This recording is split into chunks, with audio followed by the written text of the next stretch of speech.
Hello, everyone, and welcome to Arrival at ATM Virtual. I'm Douglas Quinby, co-founder and CEO of Arrival, and I'm delighted to welcome you all here for a very special session where we're going to delve into the state of tours, activities, attractions, and experiences, all of the things that travelers do when they get there. Now, those travelers may not be there right now, but they certainly want to get there, and we all know they are coming back. So we're going to delve into the state of the landscape today, how attractions across the Middle East are thinking about the marketplace, about reopening. We understand Dubai is now beginning to open up gradually. So we're going to speak to four leaders from across this industry and from the region to understand what is happening here. On our session today, we have Zina Dagher, the CEO of Amar Entertainment, which leads several or manages several attractions in the UAE, including the well-known Burj Khalifa. Samir Mehta, the general manager of Arabian Adventures, one of the leading destination management companies in the UAE. Ala Al-Khatib, the managing director of PrioHub, a technology and distribution provider in the region, and Matt Disbolt, the vice president of global sales and supply for Get Your Guide. Now, before we dive in to our discussion, I'm going to walk through a little bit of background and context for our marketplace, the industry that we're talking about.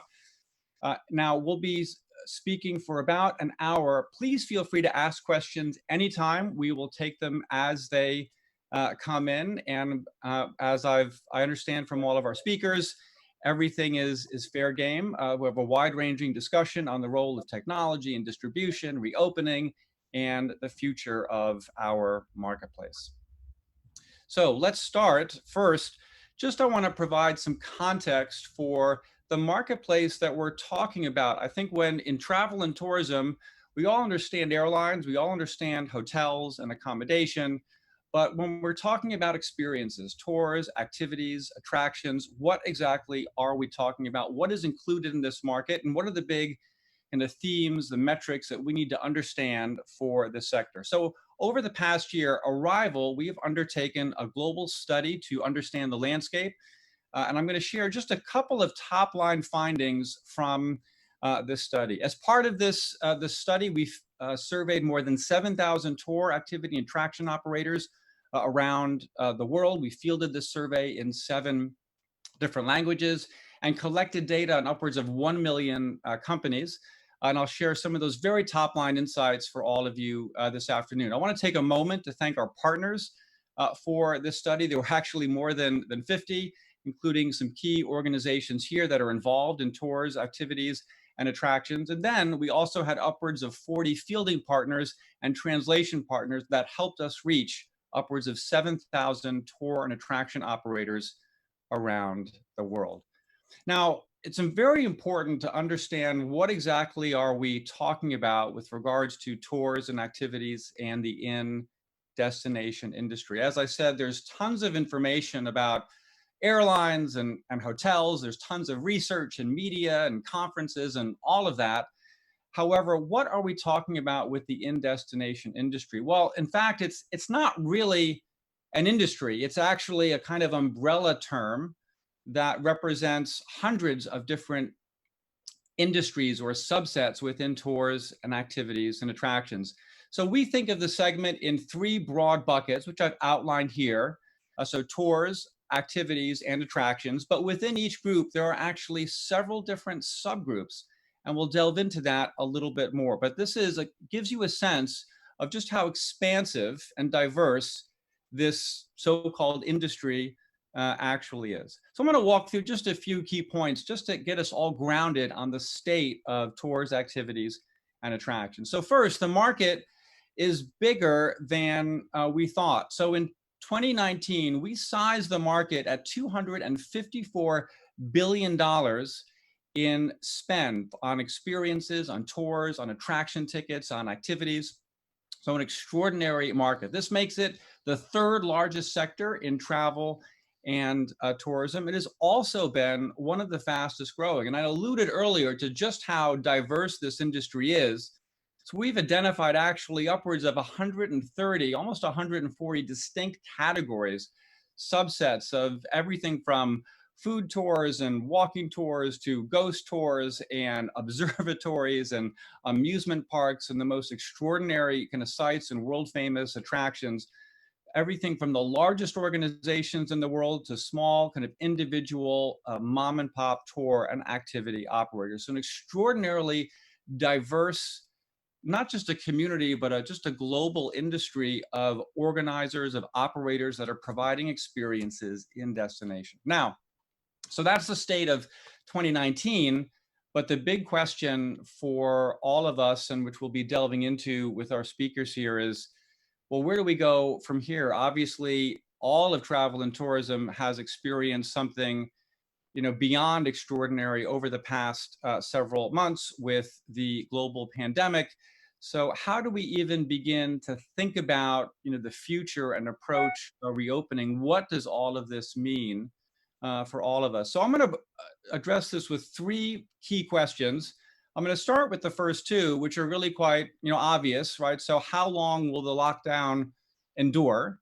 And what is the economic fallout? So we're already seeing the lockdown beginning to be eased around the world in different stages. And then there's the economic fallout. So the way we think about and forecasting the future, we break this out into four distinct phases. I'm not going to go through all of the detail here. You can see all of this, and this is available in detail in our report. And we continue to adapt this as we get more information on a month by month basis. But you can get a sense of how we would expect to see travel gradually begin to return, and then demand will grow over the next 2 to 3 years. As we build all of this into a forecasting model, it does look, pretty challenging, frankly, pretty grim for our industry, where we do not see spend, so that $254 billion figure, we really don't see demand and spend returning to pre-COVID levels until at least 2023. So a very challenging near-term and medium-term future for our industry, and lots for us to talk about. However, there's another question, that third question, which I think is even more challenging in some ways, and for us to really think about right now and for us to discuss, is what will that demand look like? So when travelers do return and they are starting to book, travelers are beginning to come back, what does that demand look like? How do we redefine our experiences? How do we balance safety with the the great experiences that we all want to provide to our travelers? Here's just an example of kind of queuing at Shanghai Disneyland, which opened up a few weeks ago.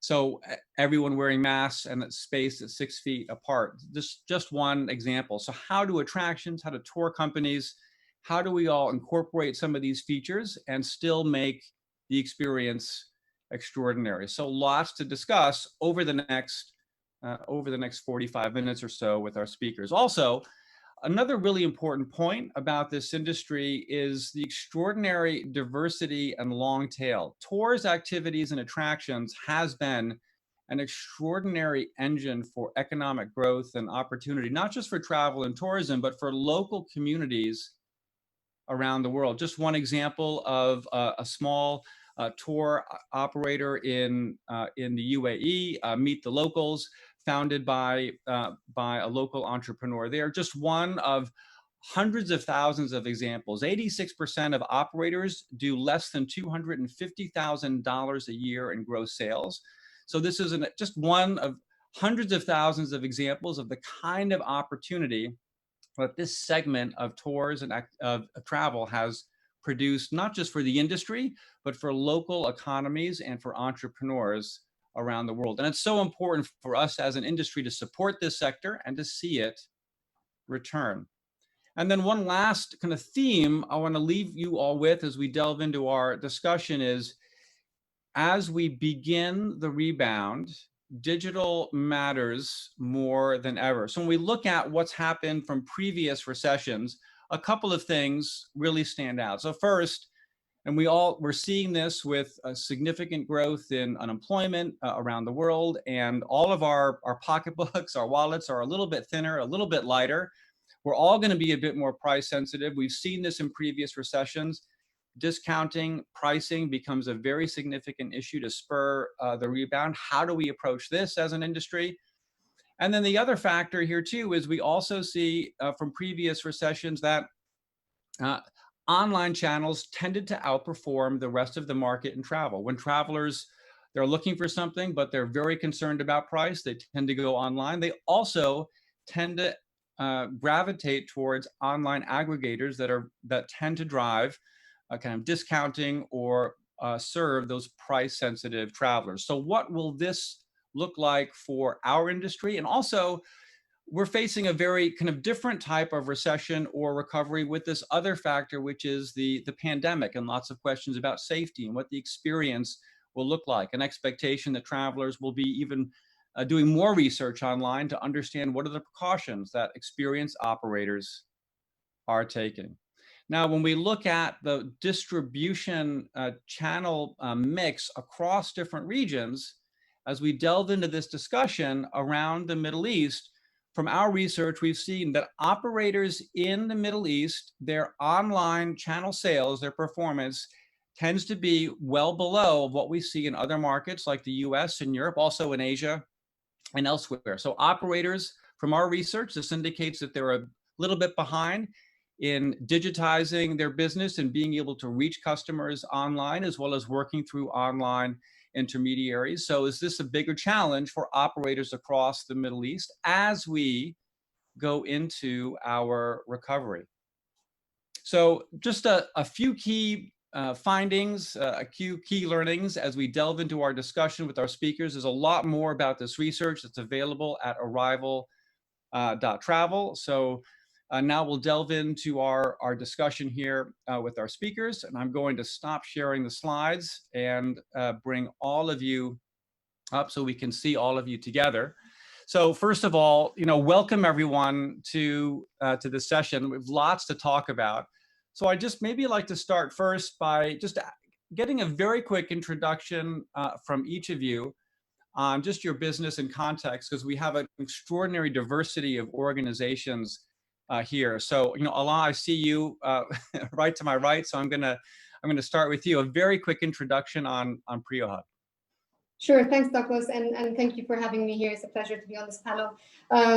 So yeah, PrioHub is a B2B attractions platform that was launched in Dubai early last year in partnership with Dubai Tourism Board, with the aim to enhance the level of digital maturity for attractions in the city.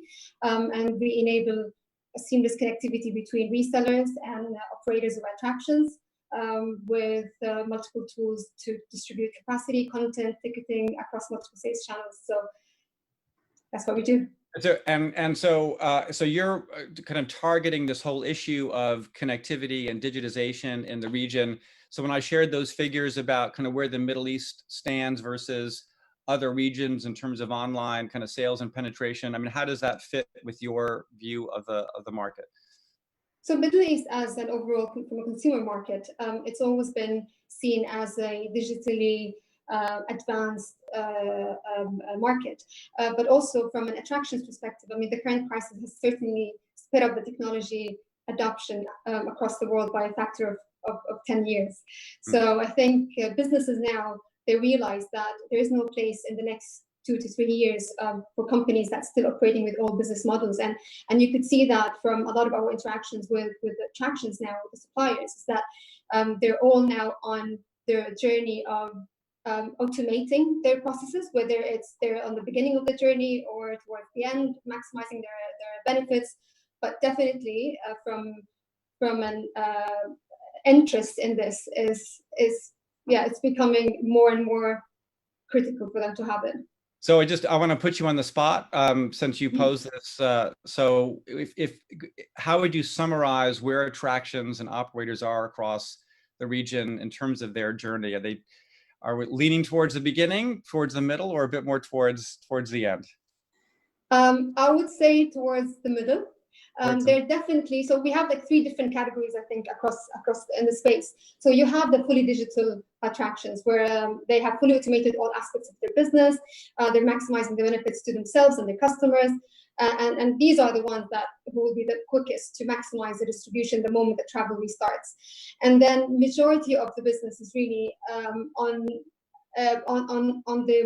let's say, the roadmap of of adapting more and more to advanced technologies.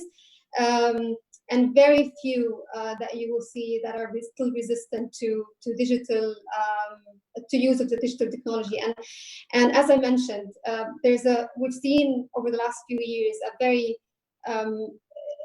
a push from all of the tourism boards across the UAE, not just in Dubai, to help enable a more digitally advanced tourism sector. So, and that was the introduction of CryoHub. That was one of the objectives of the tourism board here, is to help these attractions to fast track their digital adoption. Great, great. So, Samir, Arabian Adventures, can you give us a quick kind of background on Arabian Adventures? Samir, do we have you? I was on mute. Yeah. Thanks, Douglas, and thank you, Arrival and the ATM Virtual for this opportunity. Yeah, Arabian Ventures, as a DMC, Destination Management Company, has been in operation for over 28 years now. And we straddle the value chain across both the, where we create our own products, tours and activities you touched upon earlier, as well as, and distribute them through B2B and B2C channels, as well as work with as a reseller, so working with the likes of Emaar and Zainab and our team to sell their products on Burj Khalifa. So that's one part of the elements of our straddling the value chain. And then the other element, which is relevant from a DMC, is we work across the entire travel segments, from the FIT leisure to groups and incentives and cruise passengers coming in from inbound into the destination, Dubai and the UAE, from over 60 odd countries. And just to give you a size of scale, last year we handled, obviously it was a brilliant year in terms of volumes, we touched the 1 million mark. That's a phenomenal year. This year, as we all know, thank you. This year is going to be challenging for all of us for the reasons we all know, and we'll be discussing further. I'll put you then on the spot, because it's a question that came in and have been waiting for us to answer, which is, okay, when are we going to start to see, travel normally again, return to the Middle East? And so, Samir, if you could pull out the Arabian Adventures crystal ball and, let us know when that's going to happen, we'd all love to hear it. Look, I think we all know, and for those of us who joined Sir Tim Clark's session as well this morning, there is no magic crystal ball out there for any of us. And, back to your slide deck that you presented at the start, Douglas, the forecast, and we've got to call a spade and acknowledge the forecast in the short to medium term is bleak. Having said that, as of last week, Dubai particularly and DDCM has introduced a lot of restrictions have been lifted, and we are seeing early green shoots of activity. So hotels have come in with obviously practicing the social distancing and various health and hygiene protocols. From our point of view at Arabian Adventures, we are in the process of introducing some of our desert experiences imminently. This week, we are, the team from our health and safety team, products team, and operations team has been working hard in the background as we waited for the specific guidelines. But we're part of the Emirates Group, so health and safety for us is paramount. And as we speak, by tomorrow, during ATM, we should be introducing our first product in the desert, followed by other products as and when adapting to demand comes through. Oh, fantastic. But going back to the bigger piece, we are dependent on inbound travel hugely as a destination, and the air corridors will determine that. Yeah, for sure. So now, so Zina Dagher, could you give us a quick overview of Emaar Entertainment and some of the attractions that you manage across the UAE? Pleasure to be part of this this webinar. My name is Zina Dagher. I am the CEO of Emaar Entertainment. We run, a vast array of entertainment attractions across the UAE, as well as Burj Khalifa, the world's tallest observation deck in the world, and Dubai Opera as well. So we manage, like I said, a vast array, everything from, real cinemas, Dubai Aquarium, ice rinks, virtual reality experiences, observation decks, Dubai Opera, so on and so forth. And so I'd like to pose, the same question, to you that I did to Samir as well. What are your, as we've been reading as well, that venues are beginning to be allowed to reopen. Can you give us a quick overview of kind of the state of reopening for your attractions and your expectations over the next several months? We've been closed, like all the attractions in the UAE, for almost 2 months. This was something that really, hit us hard. It's never have we expected that we would be in such a situation to close our attractions and just lock down for a complete 2 months. We're very grateful that we are in Dubai. The restrictions have been easing, and we were able to actually open our attractions just in the past 3 days. We were able to open real cinemas, the observation deck, the ice rink, and the Dubai Aquarium. Any of the attractions that are not very kids interactions and don't have very much kids physical experience was allowed to open. Unfortunately, kids 12 and below still has very high restrictions, and we're not able to open such attractions. So we're trying to focus on the youth, the teenagers, to try and bring back those guests back into the attraction. We're focusing on health and safety, on what measures we're putting on, just to put comfort and ease customers back into the entertainment industry. Well, so I have a lot of questions on how you're doing that and what kind of procedures you're implementing. So we have a lot to talk about there. So I'm going to hold my tongue for a minute and allow Mathis to introduce himself, because that's some really important topics there. So Mathis, very quickly, I don't know, can you describe Get Your Guide in 15 seconds or less, or what do you think? I try to, of course. Thanks, Douglas, and thanks for having me. It's a pleasure. So Get Your Guide is a global marketplace for our industry. We work with more than 50,000 activities in more than 150 countries. Website is available in 23 languages, and customers can pay in 40 currencies. Last year we have sold 40 million tickets via Get Your Guide, and Dubai obviously belongs to one of our top destinations. So I'm really happy to be in that forum here and help the region to hopefully recover soon and build up momentum. Can you, just from kind of the view from your marketplace, do you have a sense of, there's been all this talk about, pent-up demand, what travelers are searching for. I mean, you guys are sitting on lots of analytics and data. So, I mean, can you share something from the Get Your Guide crystal ball in terms of demand for the Middle East and for the UAE? What are your expectations about the return? Absolutely. So, we have seen now since a couple of weeks recovery happening, obviously in those countries that already eased their restrictions a few weeks back. So Germany already started to pick up, Switzerland started to pick up, the Netherlands, to some extent the US, New Zealand.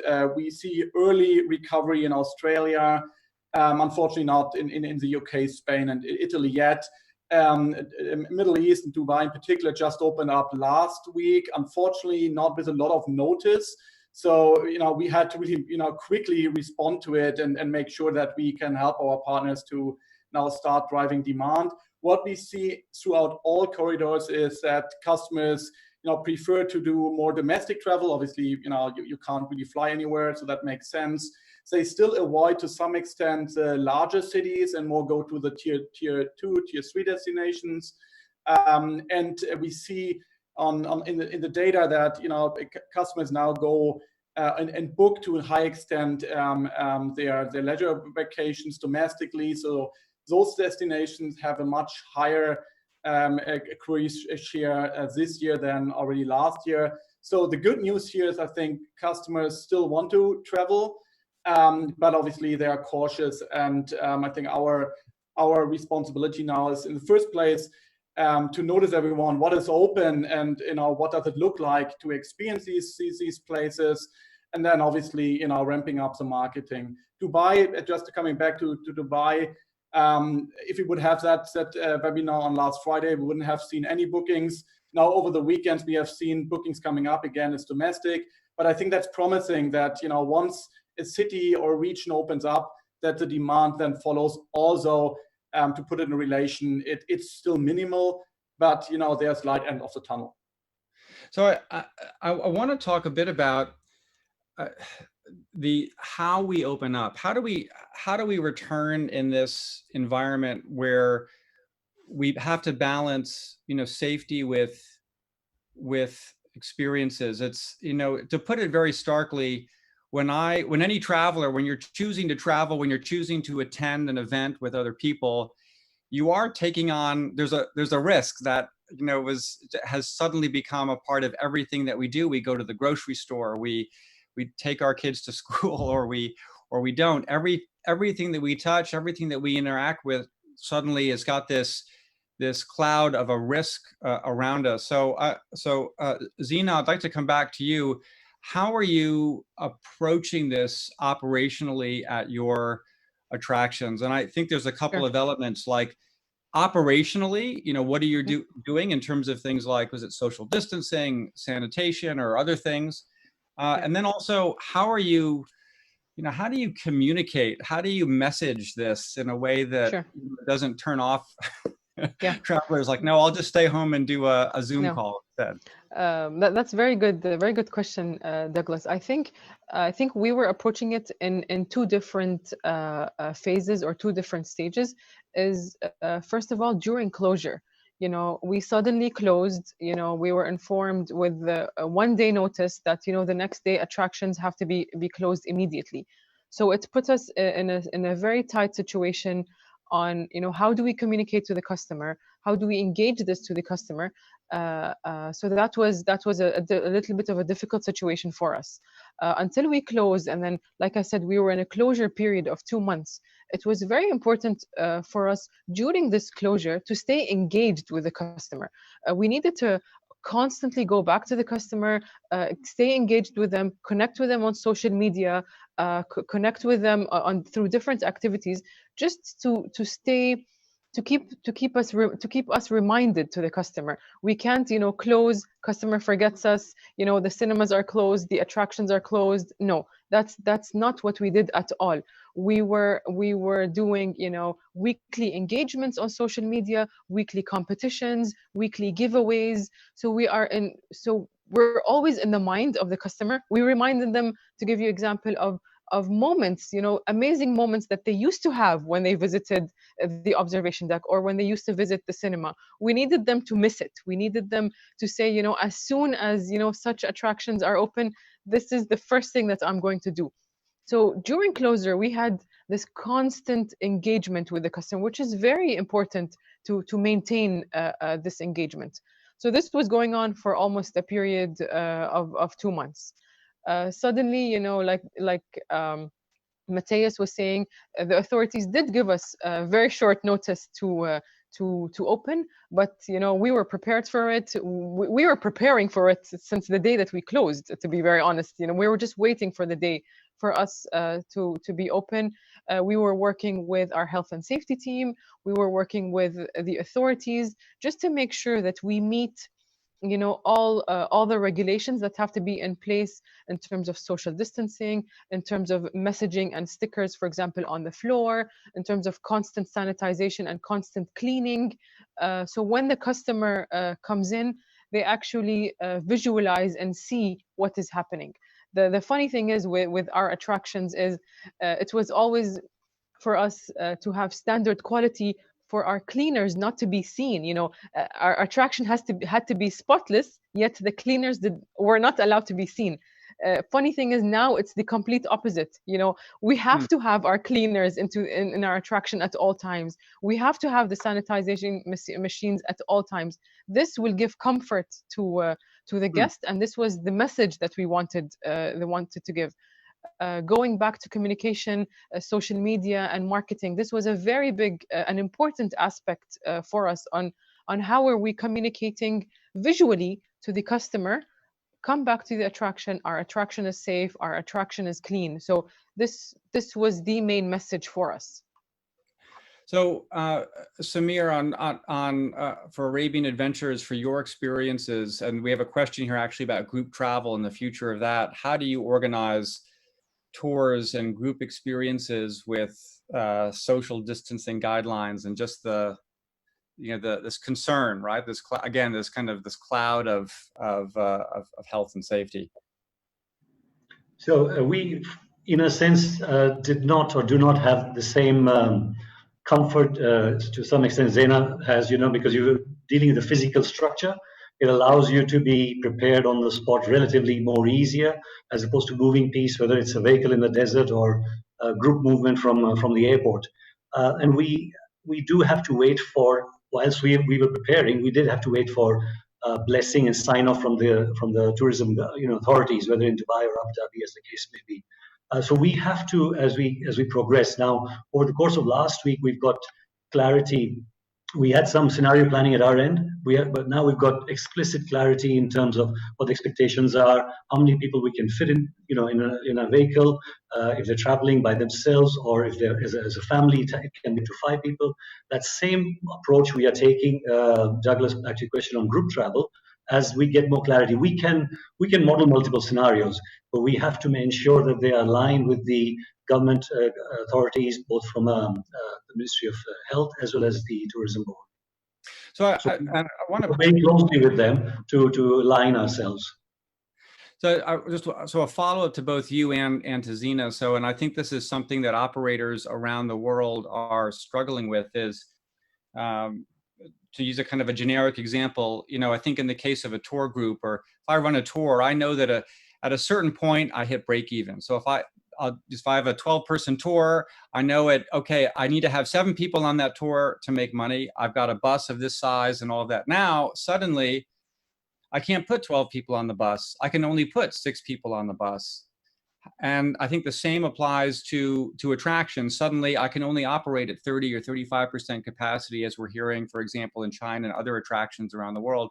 How are you approaching it? So Samir, I'll start with you. Like, are you having to rebuild your products from the ground up? What are some of the steps that you're taking? What should operators be thinking about when, this is disrupting the fundamental economics of their operation? That's a brilliant question. Also, in terms of timing, even outside of COVID, this is the time of the year when we look at the product for the new season, which typically commences October, November, for our destination. And typically, we would go with some amount of tinkering, bringing in new product. But this year, obviously, on the back of COVID, we've had to go back to pretty much a blank, clean slate sheet of paper to look at what the elements will be if we were to operate a coach with 50% capacity. What would that look like in terms of costing and the subsequent pricing? And extending Zaina's comment, we've had active engagement in this instance with our B2B partners I shared earlier globally. So our sales team, actively finding out what is it that your market customers are seeking, so we can be prepared, adapting to that. And similarly for our cruise passengers who are coming in, as you know, it's economies of scale that drives most of these operations, especially the volume-based operation. In the short term, in all fairness, I think most of the research is showing that to us. We will see more and more private travel. Consumers will want to have that feeling of space. So, for example, as opposed to operating a main camp, what we've been modeling is creating pocket camps, for small set of people, whether it's 5 or a family of 5 or a group of 2 or 4 people going into a private reserve area in the Dubai Desert Conservation Reserve to have that private experience. So we are doing multiple iterations at the moment, Douglas, but you're spot on. It's not a simple outcome because we will also be governed and based on what kind of government guidelines come through. And Zina, I'll just ask you the same question. How are you? So are you facing capacity limitations, and how are you thinking about just the operation of the organization, the financial stability of it under those guidelines? We are definitely facing capacity restrictions from the authority. Slowly bringing back 30%, 50%. Third or fourth stage will be at 70% until we reach this 100% allowed capacity. We realized and we noticed how we were operating 4 or 5 months ago when in January and even in December of last year, our attractions were full, our spend, was quite high, the return was quite high. Suddenly, all of this was disrupted. Like Samir was saying, we had to look at this from a fresh perspective, a clean slate, and look at all our spend line by line, our operational spend, our operational hours, what capacity of the attractions that we open has now completely changed. To give you an example of Burj Khalifa, the observation deck, it consists of at least 6 or 7 floors of observation deck. Right now, as stage 1, we're only opening 2 levels of the observation deck, where our operational staff are only at 50% back into the office. Our operational hours are only at a 1 shift operation from 12 noon until 10 in the evening, while in the past we used to open from sunrise all the way till 1 a.m. Applying the same operational aspects of 4 or 5 months ago with the financial return that we're getting now just does not make sense. Our marketing spend has completely changed. So we were looking at it from a completely different aspect. Our number 1 priority was, of course, to cut as much cost as possible, to be able to maintain operations of those attractions at the bare minimum. Got it. So, Alaa, what's the role of a technology provider in an environment like this? The role historically, you digitize to reach more customers, to get more volume, to sell more tickets. Now that's changing. Where do you fit in now in that that journey, that prioritization for an operator's kind of mission today? So I think the key role of intermediaries, technologies, platforms like PrimeHub is to enable operators and resellers to be agile and respond to markets quickly and all of these constantly changing regulations. So having the ability to allow operators to implement the new operating models that will need to be in place in compliance with the local regulations in order to adhere to social distancing. So having access to capacity or to tools that will allow them to control their capacity easily at all types of businesses and venues. So the advantage of operators in using technology platforms like PrimeHub is that they can manage their capacity when distributing their tickets to their network of resellers. So currently, this is easy than when you're distributing it to your own direct B2C channels, but it has been a challenge from a technical perspective when you're distributing it to your other online resellers and B2B partners. So intermediaries platforms like PrimeHub allows them to constrain their capacity on a daily or even hourly level, depending on the nature of the operations, to adhere to the new norm of 30% capacity restrictions or social distancing. So having that tool definitely helps. But also another area where technology will play a big role is how can we enable a touchless customer journey as much as possible? So touchless check-in and entry to venues. So, and replace any physical tickets, which unfortunately we still see in this industry. But for that to happen, you need access to real-time availability of the products, which is key for the end customer to receive the digital tickets that they can use to scan when they enter, which is something core in our value proposition to the resellers, because that's something that we built our technology on, is that it has to be integrated directly with the suppliers in order for us to give you that seamless customer experience and seamless booking. So I heard, there were 2 things there that really jumped out. So I mean, one is capacity management. So I presume that's going to be things like like timed entry, and also limiting the amount of, or constraining the amount of tickets that are sold through channel A versus channel B and so forth. Yeah. And then the other is the contactless tech.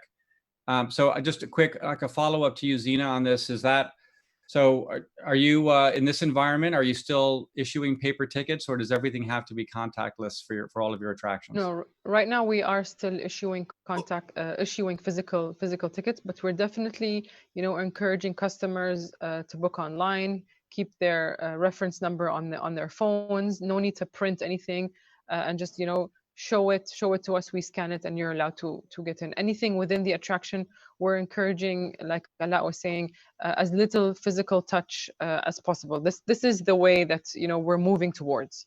And then, so Ala, one other follow-up to you was, and there's a question here specifically on this. So what about dynamic pricing as a means to manage capacity and demand, and I think also potentially on the flip side to actually help operators, yield up where they can. I mean, this is something where historically, this has been standard practice for airlines and hotels for decades now, but it's only just trickling in, within this sector. Is that something that's happening and can happen within this sector?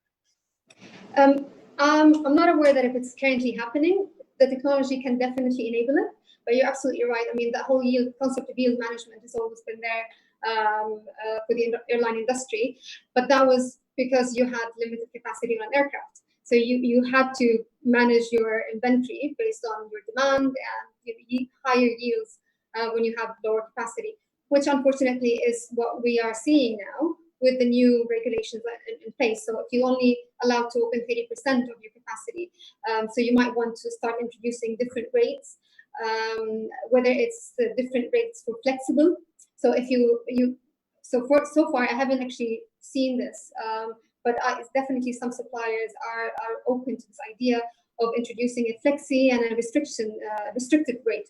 So if you want a more flexible ticket where you're allowed for free cancellation or last minute change, then you pay a premium, for example. Or if you only have 10 seats left and that hour capacity, then push higher revenue, higher yields, or higher price of tickets, to the customer. So the technology can definitely enable it. Whether this has been widely adopted, not yet, but it's definitely something that I can see happening in the coming space. So, so Mathis, if I'm an attraction or an operator, typically I go to an OTA or a distribution partner because I want to sell more tickets. I want to sell as many tickets as I possibly can. So in this environment where I can only sell 30% of what I used to sell, and I might not even be able to sell that many, why do I need Get Your Guide? Great question. So, we had obviously a lot of conversation with our partners over the last couple of weeks. And one of the things I think where we could add a lot of value to our partners is even to help them to predict future demand for their attractions and businesses. Meaning, I just had a conversation end of last week with one of the larger hop on hop off providers who wanted to launch in one city in Europe. And the question is like, how many buses shall I put on the street in June? And like, what can and where can an OTA like Get Your Guide help them to sell tickets? And I think these insights, with every week where we're now generating data, the demand data, we can predict for all of our partners how potentially the business is going to look like in June and July, and then over the next couple of months.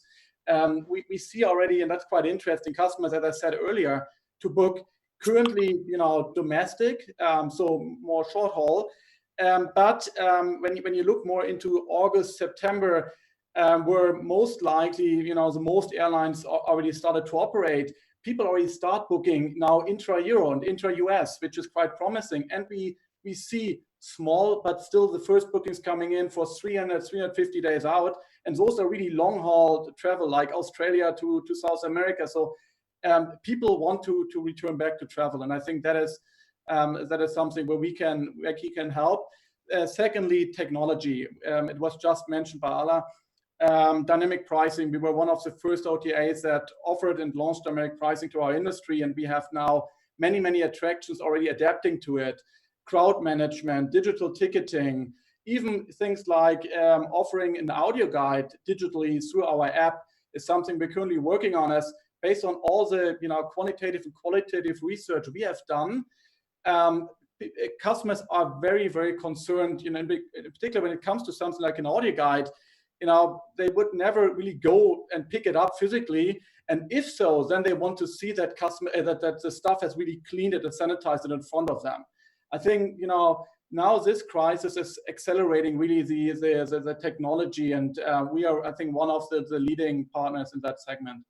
You know, it's when I was listening to some of the things that you've been working on, so I remember, you know, the big issue up until about 2 months ago, or 2.5 months ago, of course, was just the opposite problem, right? It was not no tourism, it was over tourism.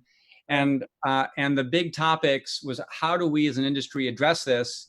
And so there were things like capacity management, you know, dynamic pricing, you know, crowd control, density flow, all of those, you know, all of those things. So, you know, are you taking, I mean, are these, were these things you were working on for over tourism that are now, like, can you apply these things to actually, now if you have to line up, you know, I just can't imagine lining up for the Sistine Chapel and everything being socially distanced. I mean, the line would stretch to Sicily. I mean, how do you, so how are you approaching, are you applying some of those innovations to this new, I don't know, a socially distanced experience? Yeah, absolutely, absolutely. I think, you know, this is really the beauty, that everything that, you know, was developed and built for, you know, solving over tourism seems to work quite well now for the current situation. Customers want to, you know, buy a digital ticket. They want to avoid crowds on all costs. They want to have time tickets. And dynamic pricing is obviously solving, you know, a big part of that. And, you know, our tool set is ready. And over the last couple of weeks, we have seen a lot, and even increased demand from our partners to connect to it. And I think, you know, we should be realistic here. If an OTA wants to sell a product, you need to be connected these days. As a lot of businesses shift over to time tickets, and if you're not connected and you still expect your customers to show up with a voucher, most likely you get switched off, as you can't handle, you know, these offline channels next to your, you know, reduced capacities you need to operate. So I think technology is absolutely key here, and we are doubling down on it to help all our partners globally. So I'm going to do just a, you know, a quick check-in with Samir and Zaina on this. So just quickly, you know, dynamic pricing, is this something that you're doing now or looking at? You know, Samir, you know, quickly from you.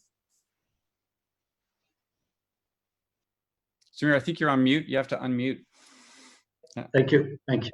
Yeah, very much so. Again, I think you talked about the over tourism, Douglas, and until last year, especially over certain times of the year, you know, Christmas, New Year, Easter, you know, different time, you know, those specific pockets, we had massive demand for our products. And on the back of that, we introduced our own BI tool in-house, and with the aim to have improved inventory, and dynamic pricing was the next phase. It still is the next phase.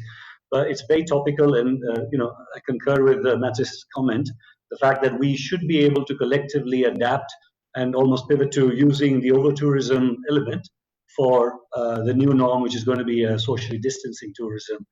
We still have, back to Ala's comment, we still have, as an industry, a lot more to mature on that curve for sure. Definitely. And again, it won't be one size fits all. It'll definitely be for some products which are in higher demand than other products. And Zina, what about for Amar Entertainment? Are you engaging in dynamic pricing and some of these other things that we've been talking about? Actually, for Burj Khalifa in particular, we've applied dynamic pricing almost less than a year ago. We are the first attraction in the UAE to apply dynamic pricing. Like Samir was saying, you know, this is a product that we apply for over demand. It allowed us to control our crowds. It allowed us, you know, to control our customer when they come in, what price they pay, you know, and just control the customer flow. Whether we're going to apply it to the rest of the attractions, the answer is definitely yes, but of course not to all. Attractions like Dubai Aquarium will definitely fit in at for having dynamic pricing. This also gives comfort to customers once you know the ease of customers start coming into our attractions more often. Once travel restrictions are eased and we see more and more customers coming in, I think dynamic pricing will allow them, you know, to book in advance, get a cheaper ticket, come in when there's no crowds, and puts the comfort into the guests when they come in. So I want to put you, Zena, on the spot a little bit. So with regard to some of Mathis's comments, Yeah. so right now, do you need an OTA? Do you need your distribution partners right now if you're only selling at 30% capacity?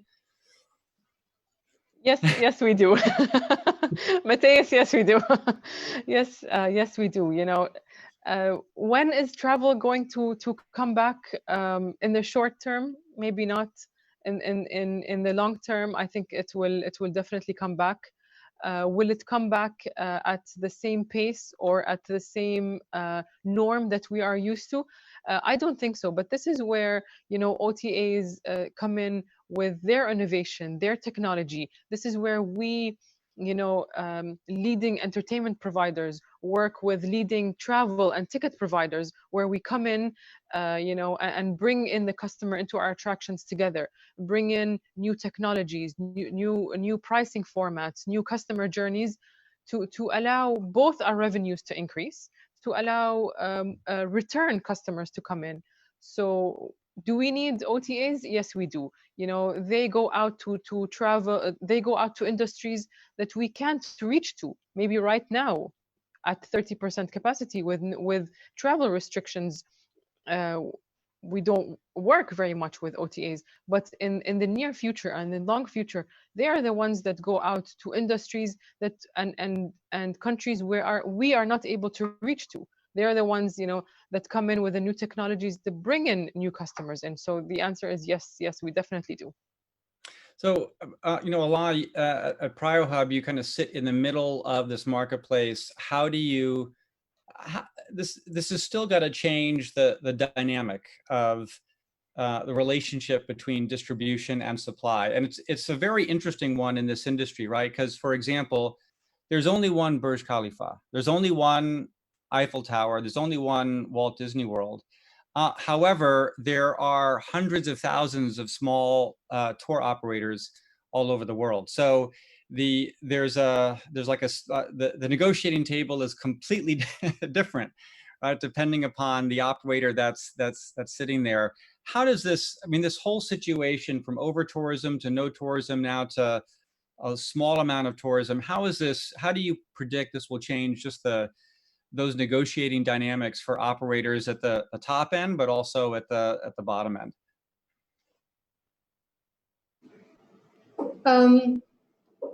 I think from a negotiation power, I actually I need to think about this because so for the short term, obviously they have restricted capacity, and they will have to be very selective in where they push these tickets to what sales channels. But hopefully, once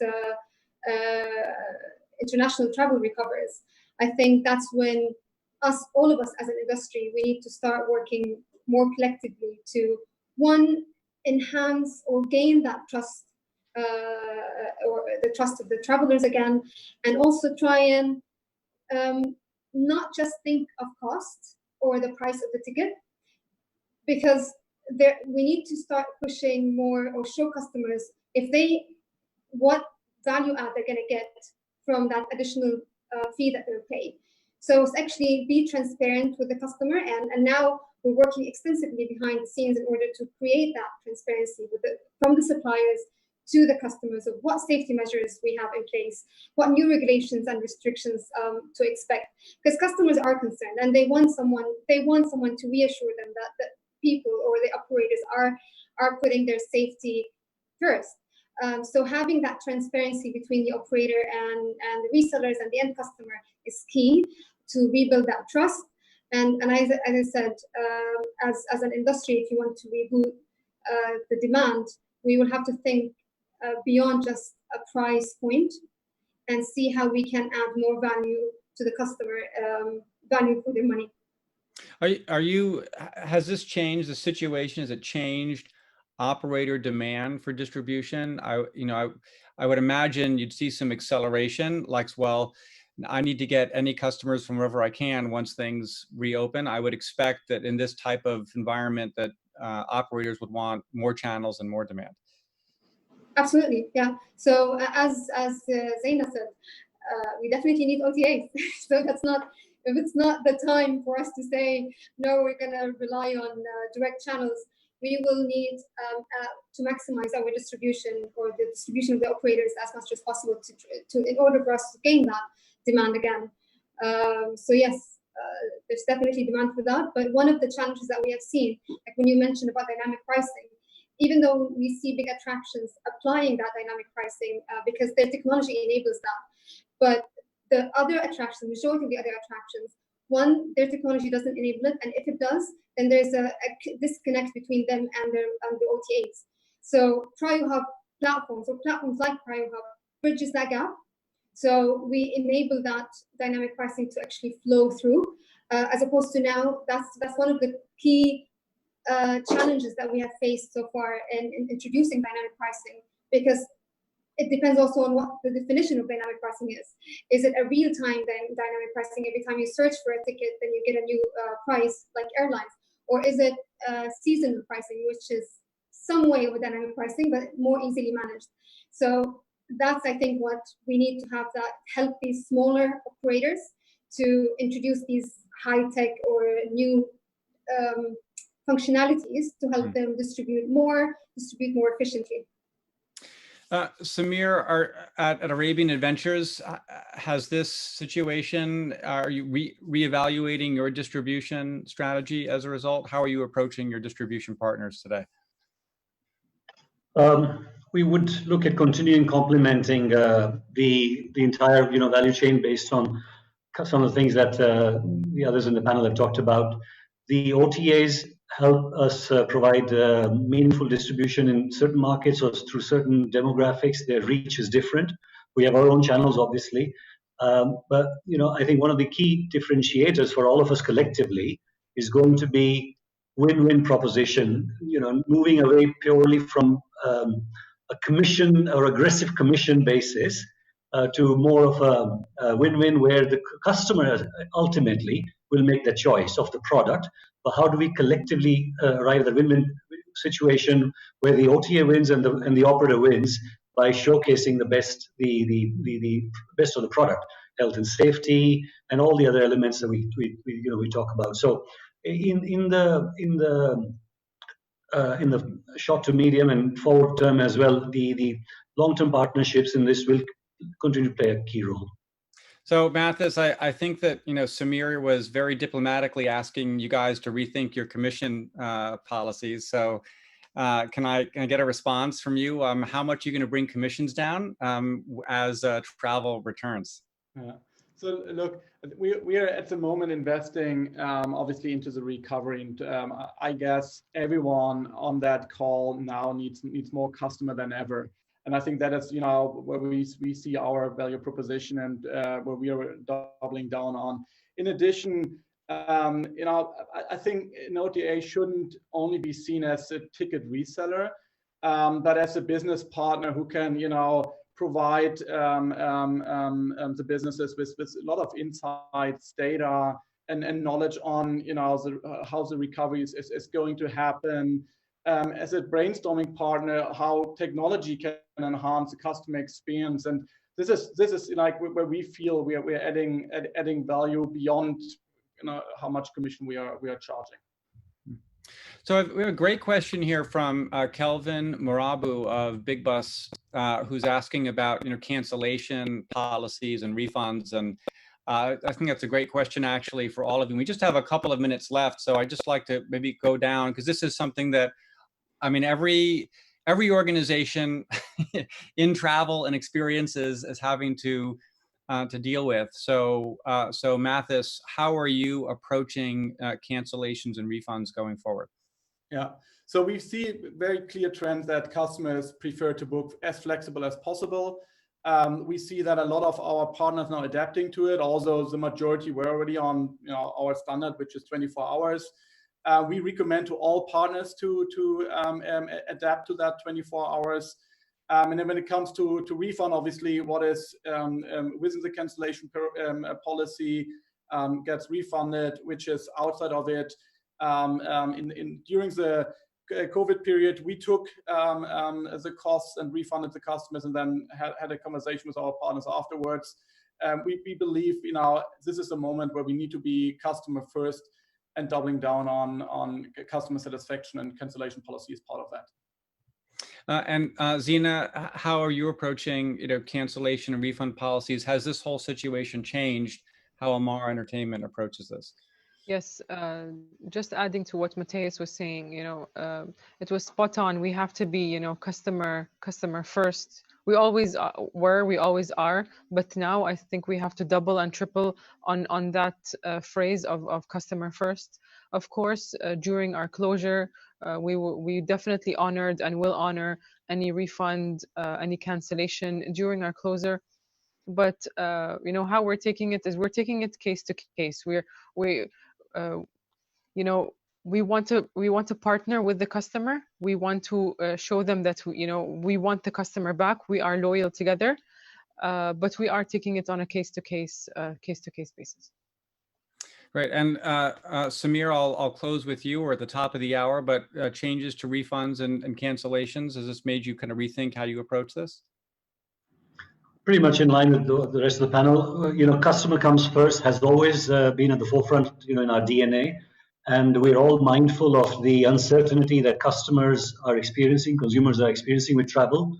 So we want to make sure across all our channels, B2B, B2C, that they have that peace of mind. And the fact that we are there to support them in the event. So the maximum flexibility for our own products, but also as part of our negotiations with our partners to extend that flexibility to end customers.